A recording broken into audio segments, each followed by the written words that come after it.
Okay, we're gonna kind of do this in reverse tonight. Usually we do the critique first, and then we do the demo. But the demo tonight is to talk about critique. So we're going to talk about critique, and then what we'll do is those three pieces we have over there. We'll invite everybody to join in the critique, and we'll see how that works out. So one thing I want to mention about critique is that you always have to remember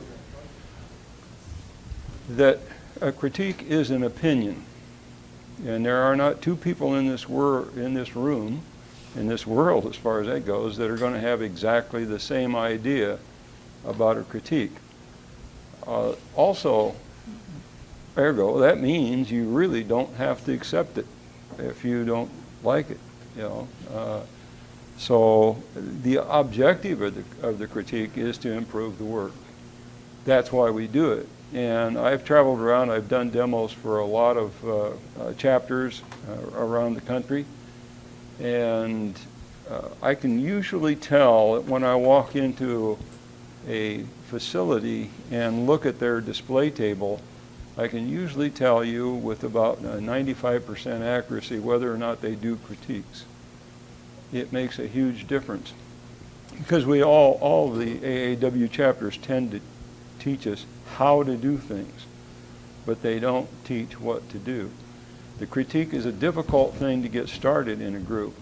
It was difficult to start up here when we started this group, but we did plow through it.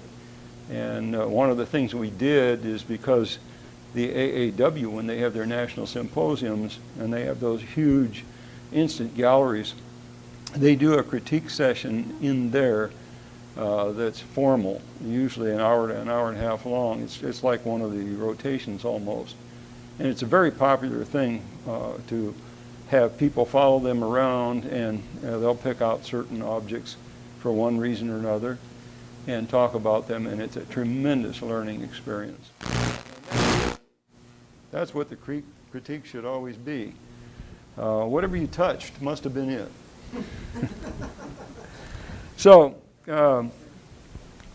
there's a difference, by the way, between criticism and critique. When you do criticism, you're really being judgmental and finding fault. And that's not what we're trying to do here. What we're trying to do is say, this is how you could improve this piece. So what I'm going to do is, I brought some pieces of my own that I can do that with.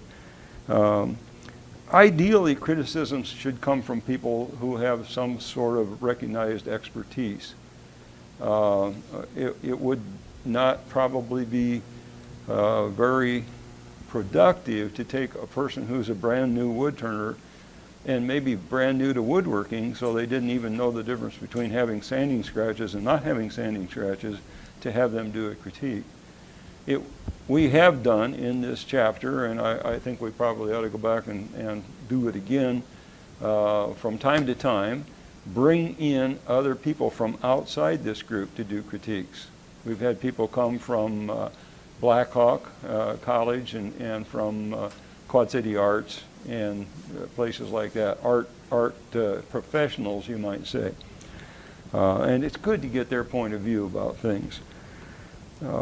By the way, since I mentioned art, we have a lot of people in the woodturning world that we refer to as rounded brown people. And I remember when I first started out, because I put color on the wood and I put gloss finishes on, 20 years ago, both of those things were verboten. A lot of people gave me the big thumbs down for both of those things. Oh my God, you actually put color on wood. It's a horrible thing to do to wood. Or gloss finishes, those are no good at all. Times change, things change. And if you want to be artistic, and probably as you progress as a woodturner, as I did, I moved into a point where people started calling me an artist, and it wasn't what I had in mind at all, and I felt very uncomfortable about it to start with. But when pieces started selling in prominent art galleries for sums of money that were pretty fantastic, I had to admit, okay, And now I have work in several art museums and so on and so forth, and I've done one-man shows in art museums. So I'll accept the fact that I'm an artist. It's not a bad thing, okay? It's really not. Opinions, we've talked about. Person who, question? Can you move that mic up a little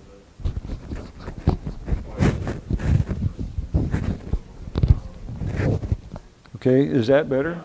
All righty.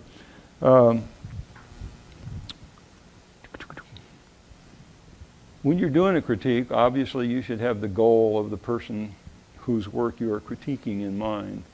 And if you offer a piece for critique, then we're going to assume that you want to, you're asking the question, how can I make this better? How can I be better at this? And that's the whole point. And your critique should be as specific as possible.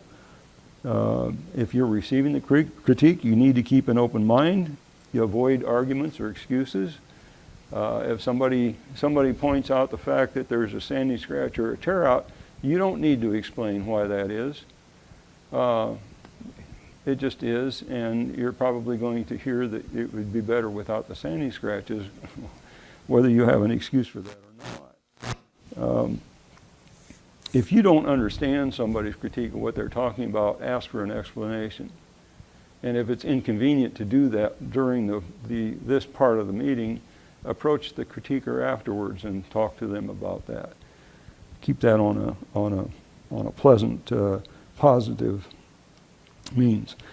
Jim Christiansen is a turner and a friend of mine from Moscow, Idaho, and he wrote an article for the journal, for the AAW journal, quite a few, it was spring of 2004. If you want to look it up, if you're an AAW member, you can go on the website and you can pull up all the back copies. If you want to read that, go ahead. I did also mention that they do critiques at the national symposiums, and those have been videotaped. And I did go on last week, I did go onto the site and try to find them, and I could not find them. They got to be there somewhere. I think it's my fault for not being able to find them, but I didn't have time to get a hold of the folks up there in St. Paul and ask them where they are. But it's really cool, if you want to know more about critique, to go back and look at those videos and see how those critiques were done. Generally, by the way they did those is they would take generally a collector, a recognized art collector, and an artist or two, and 2 or 3 or 4 people, and they would do the critiques that way. Definitely people that knew what they were talking about. So Jim, though, he said some of the things that you really need to do, you have goals, which are to develop an awareness of special factors that determine the quality of your work, to enhance your ability to perceive subtle elements of shape, form, and design, and to expand your range of thought by becoming more aware of new options, possibilities, and directions for your work, to discover better ways to produce your work, and to develop a basis for effective self-critique, which, of course, is something that we all would like to do. And I tried to identify the general areas that you could look at to do critique, and one of those areas is a matter of skill. And when we start doing wood turning, what we're doing is learning skills and developing those skills. We all know of some of those people that can take a skew and just do magic things with a skew. Now, if you ever tried to use a skew, as I have, not very effectively, and certainly not like they do. In fact, I just took skews out of my vocabulary as far as wood turning is concerned, because I could not master that skill. And for what I do, it really isn't that important anyway. If I were doing spindles, I guess I'd really go to work and try to master that skill. So skill is one thing that you can look at. And so I try to break that down. One of the skills that we don't generally consider as a skill is sanding. And we were fortunate here, some of the older folks that have been in the club for a while, we had Bruce Hoover from the Sanding Glove come and do us a presentation many, many years ago about sanding. And I'd been doing woodworking all my life, and I thought I knew about sanding, and I didn't know anything about sanding. Bruce taught us a tremendous amount of stuff. Probably the easiest thing to say about that, the first thing to learn about sanding is to use sandpaper as if somebody else were paying for it. That's a kind of a mantra that a lot of folks use. Avoiding tear out is another matter of developing the skill. Controlling thickness of your work is a skill. Getting good glue joints. If you're going to do segmented work, developing the skill to effectively do glue joints that aren't misaligned or open or larger, wider than the one next to them, that's a skill. Applying the finish is a skill. Quality of the surface decoration, another skill. Preservation of detail. And that may go back to sanding a lot of times. You see a lot of people turn some really nice stuff, and when they get a piece of sandpaper on it, they take all the little details off. And you kind of destroy the beauty that you made by sanding. And texture, to get the textures that you want, is another matter of skill. And then there's the point of function of the piece. And when you talk about the function of the piece, you're talking, the weight is important. If you make a bowl that you intend to put apples or oranges, and if you actually want to use it for fruit, then you need to have not a 1/16 of an inch thick bowl out there. You know, you need to have it a little bit thicker, sturdier. You need a wider base so that it doesn't tip over. And those are functional items that you want to think about. And I mentioned the base, stability, the materials it's made out of need to be appropriate. And if you're going to be using it for food, then you've got to be kind of careful about what you use and what kind of food you're going to put in it. As a general rule, it would not be a good idea to put a urethane coating on a salad bowl, for example, because sooner or later you're going to start to wear through that urethane in places, and you're probably going to get little flakes of it coming loose, and they don't taste very good. So generally, if you wanted to do a bowl for salad, you probably want to use something like walnut oil or something like that that can be renewed as you wash the bowl and is easily applied and renewed. So those are functional things to think about. And longevity is another one that I am personally interested in. I always kind of like to fantasize that somebody 200 years from now is going to pull one of my vessels out of a dark closet and put it on display somewhere. And I would like it to look as nice in 200 years as it looks now. So I choose materials for their longevity. When you go into the art supply store, you can buy, if we just talk about acrylic paints for a moment as an example, you can buy acrylics where you can buy any color they have there, probably hundreds of colors, and every bottle is $2.50. And then you walk down the aisle a little bit, and here you find the same size container of the same color in another brand, and it's going to cost you $7.49, and the color next to it is $14. And then there's a color over there that's 20 bucks. There's a huge difference in the quality of those paints that are being made. And if you want the longevity, go for the more expensive ones, because they are formulated and made in ways that are far superior to the every size fits, everybody the same price sort of a thing. Much of that has to do with the pigment that's involved. Some of the pigments are extremely expensive, and that's why those particular bottles get to be that expensive. The rest of the body of the paint is pretty much the same. Another general area to think about is aesthetics. And this is a tough one. When we talk about aesthetics, again, this is a matter of opinion. And if you can think of a bell curve, we talk about, for example, the golden mean, the golden ratio, the 1 to 1.618 ratio. There is nothing magic about that particular ratio. It just happens to be the one that most human beings find the most pleasant of all rectangular shapes. And we actually did this several years ago. We brought in cards for everybody, little decks, I think we had like 10 of them. And each card had a different kind of a rectangle, a different relationship of a rectangle on it. And we asked people to rate those 10 to the shape they like the best to the shape they like the least. And what will happen, if you do that with a large enough sample, is you're going to find that most people choose the 1 to 1.618 relationship.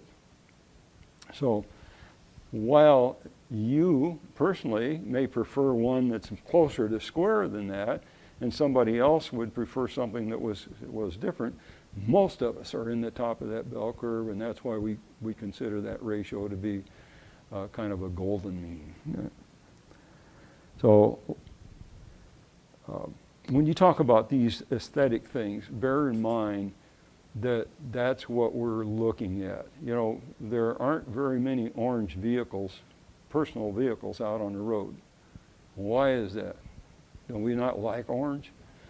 What are you going to find? Most cars are black, white, and then you get colors, and you know, orange just isn't one of those that we see very often because not very many people like orange cars. Is just a kind of an example. So aesthetics, color, line, form, the materials that are chosen. Styles need to be consistent. It's not unusual to find somebody that makes a piece that has some really nice flowing curves in one part and then some very jagged lines in another part, and they don't go together. So other parts of the piece may be fine, but they just don't fit. So it's important to have a consistent style. And then you need proportions. Again, we're back to that kind of golden mean, that golden ratio. Balance is an important one.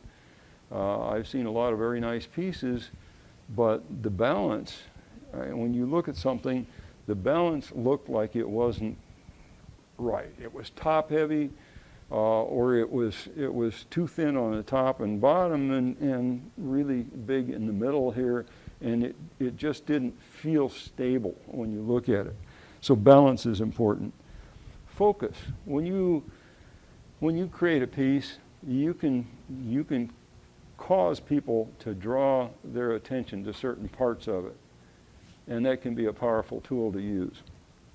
And we're going to talk about that more about one of these pieces over here.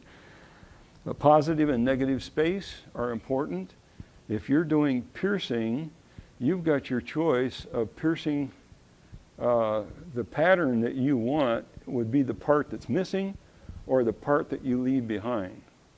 So if it's the part that's missing, then that's negative space. If it's the part you leave there, that's the positive space.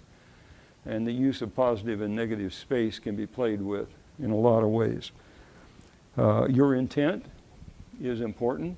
What was it you really intended for that piece to do or to mean or to say? Scale is one more thing, and those are all part of aesthetics. So is the piece scaled correctly?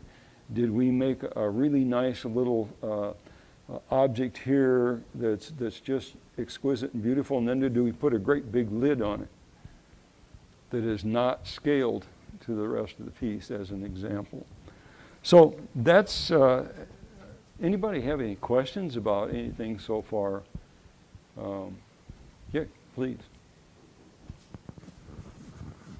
So when you were saying critique as kind of constructive and improving the piece, is it only pointing out what you would improve, or does it also include how you would do that? That depends on, I would say that depends on what you're talking about. It's true that oftentimes what you're seeing, let's say tear out as an example. Tear out is a definite how to get rid of the tear out, or so that would be an appropriate thing there. But in many cases, the critique itself, since you're offering somebody an idea of how to make that, in your opinion, better, it's almost a how thing, but I would say it just depends specifically on the item the specific item you're talking about, if it's a skill or an aesthetic thing. Does that? Go ahead. You've addressed a lot of great topics there. Is there a book that you can on critiquing like this? Is there a book on critiquing? Or are you just looking at little bitty chapter, tidbits in the books as you go? I think we're looking at little bitty things. I'm not aware of a book on critique. I can mention again, I wish there were, because maybe that would help a lot more chapters adopt critiques. You can't imagine how much a lot of people get really upset about this subject. And I quite a few years ago, and that person's not around anymore, but quite a few years ago when we started critiques, and we went through some training sessions. We came in on Saturdays and watched some of those videos, and we did practice critiques and things. And then this person got up to do his first critique, and he said, "I'm going to find something wrong with every single one of those pieces over there." And that's not what the critique is all about. You're not looking for something wrong. You're looking for something that can be better. So that's a difference between going at it in a negative and a positive manner. And it's very difficult to not say, well, you shouldn't do this. It's awfully easy to say and hard to avoid. Okay, you've got a real nice long list of items to critique and judge your work. Is it possible to get a list like that of your stuff? Sure, we can. I can change that over and we'll post it here somewhere. Make it in a format that would be more easily readable than my notes. Sure. Bob.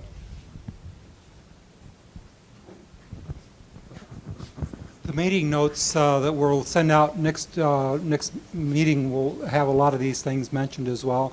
But the one question, when you're doing a critique, should the critiquer ask somebody how they did something, or is that more of a demonstration for a later time? Well, a lot of chapters do show and tell, which is, I got this neat piece of wood and I made this thing.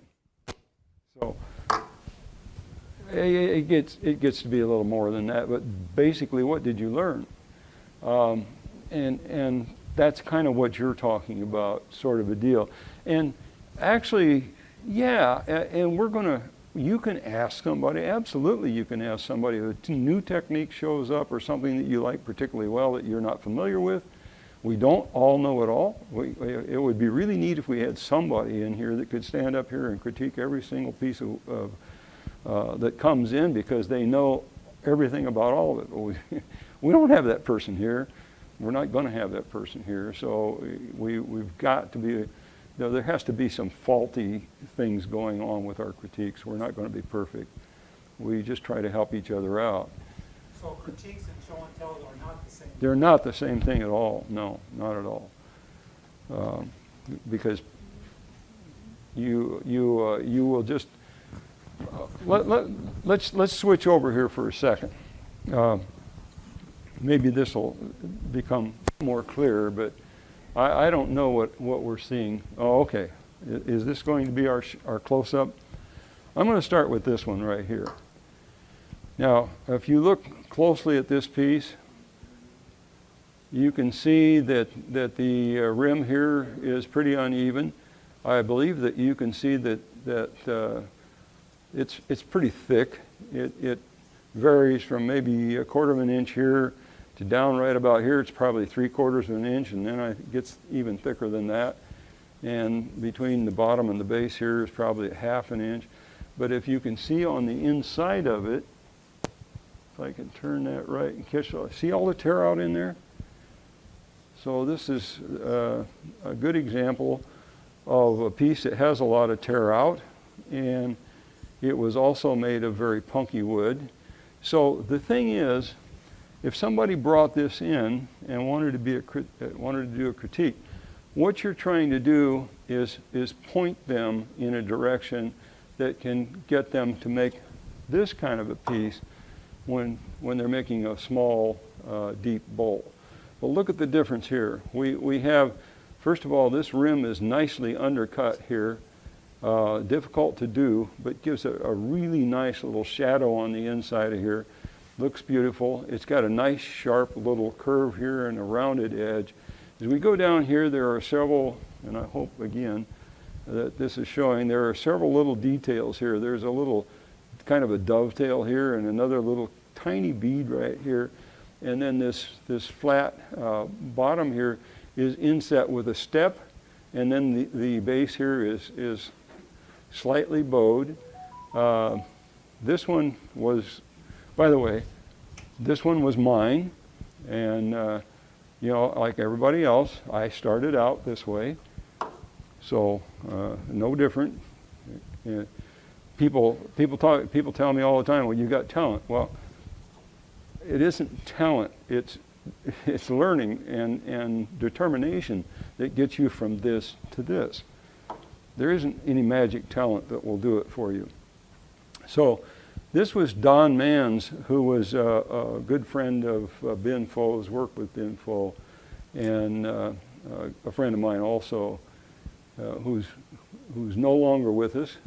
But it's just an excellent little bowl to show you how you could talk to somebody with an idea that brings this in and point them in this direction. That's the whole idea.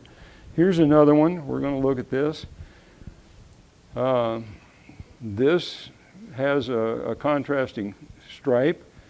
It starts out, the rim here is kind of nondescript and very, very thin at this edge, and right away it starts getting quite thick. And down in here, by the time I get down to this curve, we're probably a half an inch thick. The curve in here is not too bad, and the bottom is flat, but the base here is really, really deep, probably a lot deeper than it should be. And this stripe that's cut through here really doesn't, you know, now I'm being negative now, but this is my piece. So this stripe that's going through here it isn't in the right place. You notice it's just sort of in the middle and just doesn't really do anything for you. The actual reason that stripe is there is because there was a crack and I sawed the thing in half and put another chunk of wood in there, you know, which is, it isn't the decorative stripe that it should have been, which would have been much better if it were scaled differently and placed in a different place here so that weren't so close to the middle. So we look at a bowl of roughly the same size. Here's one that's just got, now in this case, there's a little flat rim on top. There's a real tiny little chamfer right on the edge of this bowl. I'm not sure how much of this is showing. And down here, again, we have a very delicate and nicely detailed little foot. And the sweep of the bowl in here is really, really, really nice. There are no knuckles, this line flows beautifully inside and out, and when I feel the thickness here, it's very, very close to having the same thickness all the way through. This bowl, by the way, is a Dick Singh bowl.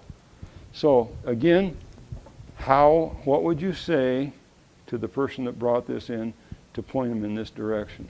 And we're going to do that just one more time. Here's a typical thing for somebody to bring in as a beginning turner or close to a beginning turner. And you notice that the rim is rounded, which is not in itself not particularly bad, but it's typical of a beginning turner. If we go back, well, let's not go back. Let's go to the bowl that I brought to pair with this one. Notice that this rim is well defined, and you have two very obvious edges. So this has a statement to it. This is kind of like, sort of, almost, you know, sort of a thing, and this is very, very specific. The shape on this bowl is not particularly bad. There's a little bit of a knuckle right in here, and again, there's, if you can see it, a little bit of flat here, a little bit of curve there, and then comes down and almost flattens out again. The sweep in here is pretty decent. There's a crack here that probably should have been treated a little bit differently, but at least by this point, this is another one of mine, by this point I had gotten to the place where I was no longer having a problem with tear out and sanding scratches.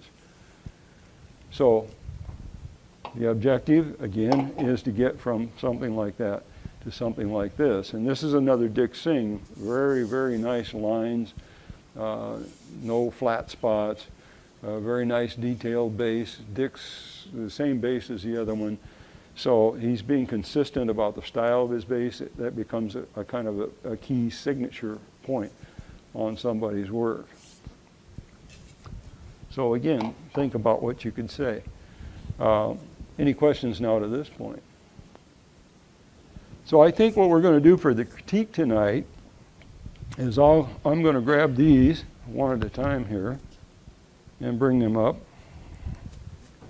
and we'll show them to you. This is a vase. It's nice and light, and I'm turning it around so hopefully you can get a good look at it. It's difficult to do it from a distance, but does anybody want to offer a critique, a comment about this particular piece? Nobody? Yeah. All right. What do you have? Where's?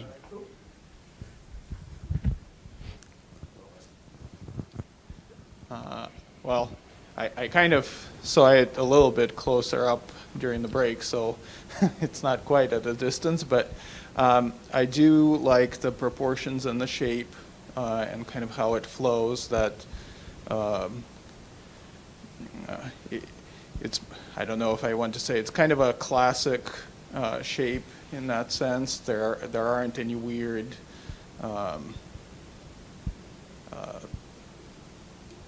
like step outs or something that doesn't belong. So kind of like you were saying, somewhere it's smooth and somewhere it's jagged. This one is very continuous and consistent flow. I think the only question that I had, and I wasn't sure, that black rim at the top, it kind of had two lines going through the center, and I wasn't sure if that was, like, it almost looked like a fused plastic or something on top. So I was trying to figure out what finish made it so that there was just that tiny thin line going through the center. I'm going to guess that that's two pieces of wood glued together. We'll ask the guy who made it. Six pieces The of rim wood. is 6 pieces. Yeah, that's a segment turn, and there's 6 pieces. So that there's make up- 6. So I see what you saw, and I can't see any of the others.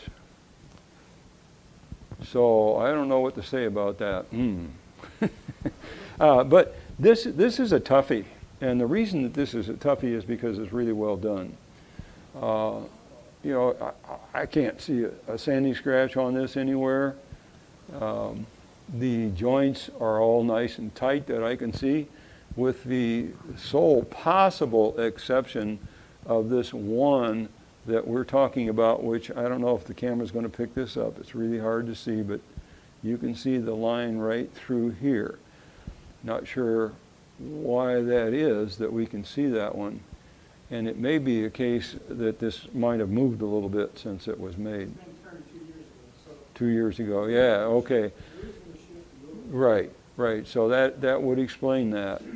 Something else that will happen when a piece like this has been around for a little while is that you can, like this is walnut right here, and when I look at the light coming across the grain, I can even see the open grain of the walnut here.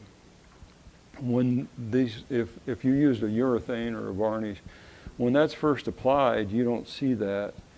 It may be weeks or months, but eventually, it's called telegraphing, and eventually, even on a wood with as close grain as hard maple, you will be able to see those little divots on the surface of that gloss at some point in the future.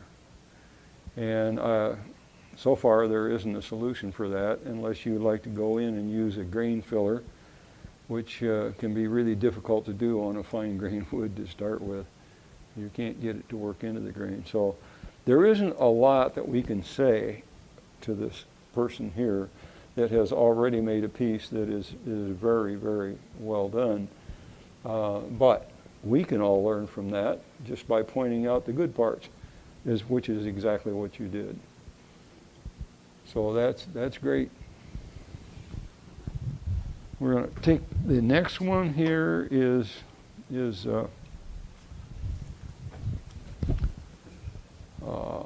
can't think of it, box elder.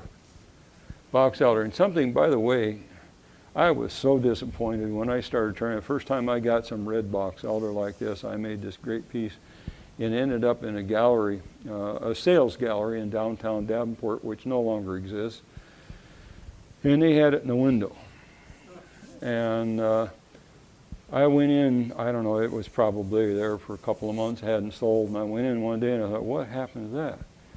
The color was all gone, except if you pick it up and look at the bottom, the color was still in the bottom where the light couldn't hit it. You all don't know who Ben Foe was, but Ben Foe was a friend of mine and an absolutely fantastic wood turner. And he loved these colors, and he was really good with an airbrush. And when he had a piece of wood like this, what he would do is take his airbrush and go in there and just airbrush the red that's already there in the same manner that it is right now. And that made it permanent. So yeah, if you use good quality paints. So anybody want to make a comment about this piece? Anybody? So I will.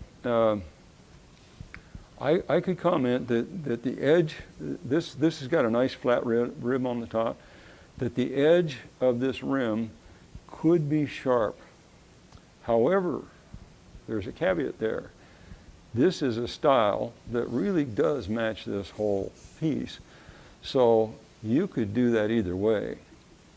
You know, personally, I think I would like it with a sharp edge, because to me, that indicates a higher level of skill, because it's difficult to do it with a sharp edge and sand it without losing that sharp edge. However, if this is what you want for the style, then it's fine. Other than that, the overall shape of this is really nice. And the bottom has some nice detail on it here. By the way, when I started out, the bottoms had felt on them because you covered up the screw holes. You know, there weren't any chucks for lathes, for wood lathes. About the only way to mount something was to use a screw chuck or a faceplate. So we're not going to be able to help this person out very much because they've already done a really nice job. We got a good flow in here. When I picked that up, that Mr. Medico was looking at, it just has a warm, smooth, good feel. It does. It's not. I like wood that feels that way. It's not glossy, and that softness, not having the gloss and not having the sharp edge, that softness all goes together nicely. And as I say, I would prefer it a little bit different, but this is not bad at all. And that's one of the bad things I think I told Teresa earlier. You know, to try to use these pieces to teach somebody about critique is very, very difficult, because these are three really, really nice pieces. This one over here caught my eye. Does anybody want to, for another reason, but we'll get to that. Does anybody want to make comments about this piece? Okay. The same comment applies to the rim. We got a nice flat rim here. but the edges are rounded. It's okay, not necessarily bad.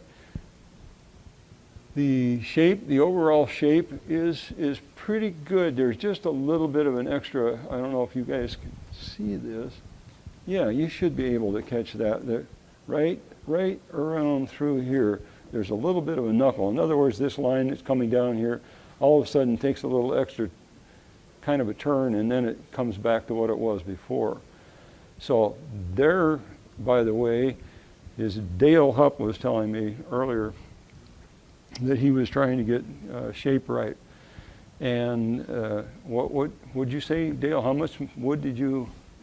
I made 4 pieces that started out with the same shape, either the same shape, and all 4 were different. And it's interesting to me how just a few thousands. Hang on a second. Some people up here cannot hear. So. Okay. I start off with 4 pieces the same.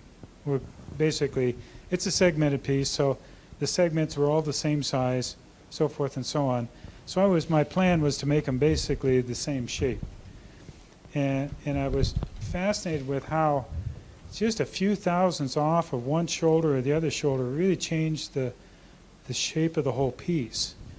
And of the 4, I had one that I think I threw in the wood burner because it was just far enough out that it just didn't seem quite right. Right. But it's hard to make them all the same. And what reminded me of that is that this little bit right here that we can see, there is, I swear, if you took off what would be about 9/1000ths of an inch, about 3 sheets of notebook paper on the highest part of this, that curve would flow all the way perfectly. So we're dealing with exactly what Dale just said. Thousandths of an inch of difference in line can make a huge difference in how the piece looks. Dale used a pattern to start with. He had something to shoot for, something that was drawn out.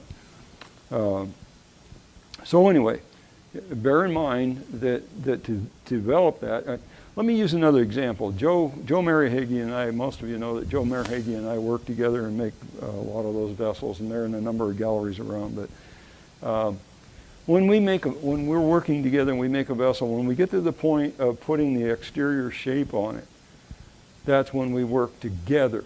Otherwise, one of us in one part of the studio, one of us in the other, on different lathes. But when it's time for that final shape, one of us is on one side of the lathe and the other on the other, and we run the lathe, by the way. If you have the piece spinning, then if you have grain or coloration differences, all those things, if the piece is still standing still on the lathe, all those things affect your vision and how a line would look. So you spin it, so all of those things are blurred and they have no effect, and what you're looking at is the pure shape. And we look at that shape and we say, hey, there's just right about there, just that isn't, it's just a little too flat, or and so we fix that and move back and look again and fix that and move back. We do that just as carefully as we possibly can, yet we agree that when we get all done, about 1 out of every 10, when we're all finished with it and set it up and take a look, about 1 out of every 10 can we shake our heads and say, yeah, we got that shape right. It's that difficult. And we've done hundreds. So keep working at it. Don't give up. It's difficult. I would personally like to see a little more definition on the bottom here. I can see a little bit of a ring right here, but some more definition on both that and this. And there's almost a little bit of a rise right in here. If you're going to make a statement, or don't put anything there at all. There's always a question, and we can go back to Dale's for a moment. There's always a question about the bottom of the piece and how it sits. And if I set this one down here, again, I don't know if we can, it's all right. If I set this one down here, we can see that there is no rounded edge on the bottom of this. So this line that comes down here goes straight into the ways of the lathe here, or the table that it's sitting on, whatever it is. That's the way I used to make my pieces, and when I belonged to Chicago Woodturners 20 years ago, I was showing a piece there one night, and a guy that was a member there and an architect, he kind of just eased up to me. He says, he says, I think I'd like your piece a little better if you ground that edge off. And it was like a light bulb, a flash bulb going off. And I have done that ever since. And that tends to elevate the piece just a little bit off the surface. It no longer looks like it's planted there or grew out of that. But I like that effect better than the straight down effect. However, once again, we're talking about bell curves and what people like and what they don't like. What really attracted me to this piece was this band around the edge here. And from afar, I thought that was some kind of an inlay of stone or ceramic or something like that. And this, Don, how did you do this? First of all, this was a completed bowl, and I got rid of the tenon. I got rid of my tenon before I put the band on. What I did was taped 2 pieces of tape around there so I had a nice even line. And then I took a Dremel tool with 3 different type bits, and I started out with the big one and just started poking it. And then I went in with a smaller bit, the 2 smaller ones, did the same thing till I got the kind of shape, light sanding on it. Then after I did that, I painted it with a deep blue paint. And I put on, it was water-based paint, put on the 2 coats of it, got it really soaked inside.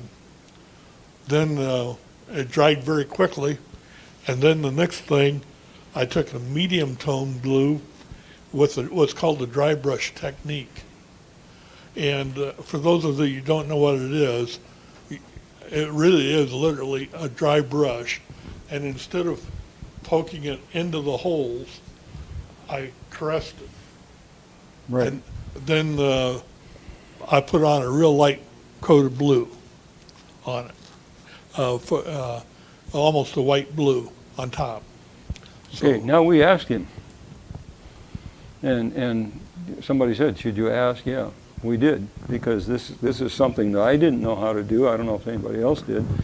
I probably could have looked at it and figured some of it out, but it's a heck of a lot easier to ask him. And it's really a striking pattern, very nice. If I had left the tenon on, what I could have done is defined those 2 lines better. If you look, you're looking at it real close, and there's maybe 3 or 4 spots that are screwed up on the very edges. And that would have been my one comment about this piece.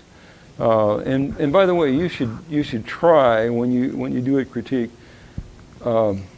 It's probably not a good idea to find 5 or 6 or 10 things that could be better. 1 or 2 is usually enough. And don't overload somebody with a whole lot of stuff unless you're going to have a private conversation and they are really pushing you for it, then fine. But the critique I would have mentioned for this is that I would have liked this piece. I like the piece the way it is. I think this is really cool. I already mentioned this down here, but to have a border edge on this pattern to separate it would have elevated this up, and Don already knew that. He just told us that. Anybody else have any comments about this one? I've got a question on right now. That bowl on the inside, I don't like the way I got the curve on the inside. Is there a way that I could put that on the lathe and have it spin somewhat true so I could do a better job on the inside? Now, now?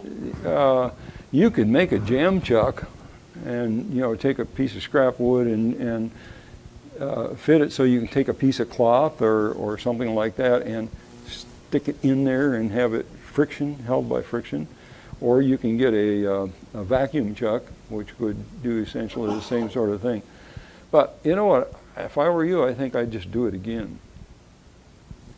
I would do it again. And there's a reason for that. And as long as that popped up, some advice that I got a very long time ago, if you want to really kind of narrow in and focus your work, if you make a piece, let's say that Don Lloyd, just for the heck of it, I'm going to say, you looked at this and you thought this was the best piece you'd ever made. And you really liked doing it, and you wanted to, you know, maybe expand it and do some more. Make that piece 5 more times. 5 more times, and just see what happens. You will be absolutely amazed. Because what you need to know to make the next piece is what you learned making this one. And you can compound that. And I did that a long time ago, and it really, really works well. Very nice piece, by the way, here. I like that. It's striking. Any other questions, comments? Did anybody learn anything they can use? That's the whole point, then. I think we're going to get out of here really, really early tonight. No, we're about right on time. So thank you, Steve. I think it was spot on. Jerry and I were talking earlier tonight about getting more people to volunteer, and this is a way that you can come up here and do this.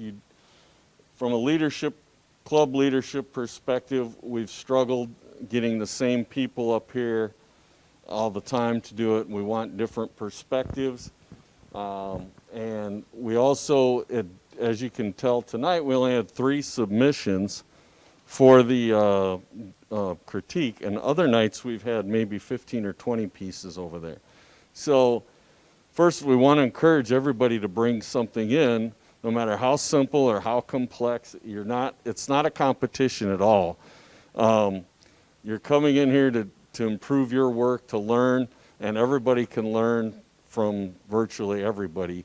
When people are brand new, sometimes we learn from them just as well. So everybody should be able to come up here and do some form of critique. I worked with some pretty good Little League coaches over the years.